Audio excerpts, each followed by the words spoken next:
In the House Local Government Committee, you have been asking questions of members of the Washington Department of Fish and Wildlife and the Department of Ecology about land use. What are some of the key issues that have been coming up in committee?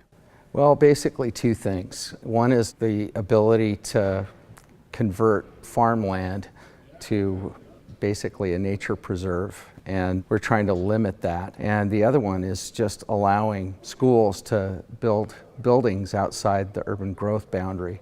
And the land's cheaper, often bringing all the services to a place like that's way cheaper.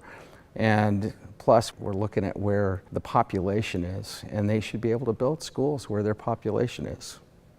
You are a co-sponsor of House Bill 1215, which modifies Growth Management Act provisions to prohibit designated agricultural lands from being converted to wetland or fish habitat, or from being subjected to tidal inundation. Tell me more about your support for the bill. The best way to describe that is if you're agreeing to tidal inundation and there's no evidence that there was ever any wildlife or preserve of any kind there, once they do the inundation, it basically ruins the farmland for any kind of future use. The biggest problem is that a lot of these lands haven't had fish or wildlife on them for 10,000 years. There's been proof of that, but if fish and wildlife think that they could turn it into an estuary, they'll want to do that, and they push for it. So we're looking at prohibiting that just so that people, if they don't want to sell their farmland, they don't have to. They could say, no, this is my land, I want to use it the way I see fit. And most of those farmers just want to grow crops. They couldn't do that if they broke down the dikes and let all the water in. Even if they won their case later on appeal, they couldn't come back and use that land. So that's why we're putting this bill forward.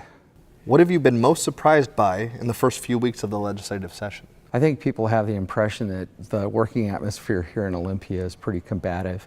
It really isn't. People tend to respect each other. They want to work together if they can. The thing that I've been most surprised about, though, is just how many people want government to grow and get bigger. And as I've quoted Calvin Coolidge before, we should be doing the opposite. We should be trying to shrink government and give more power to the people to be able to do what they need to do business-wise. We really want to make the state of Washington be more business-friendly. And so that's my mission. My constituents want me to do that, so that's what I'm working hard on.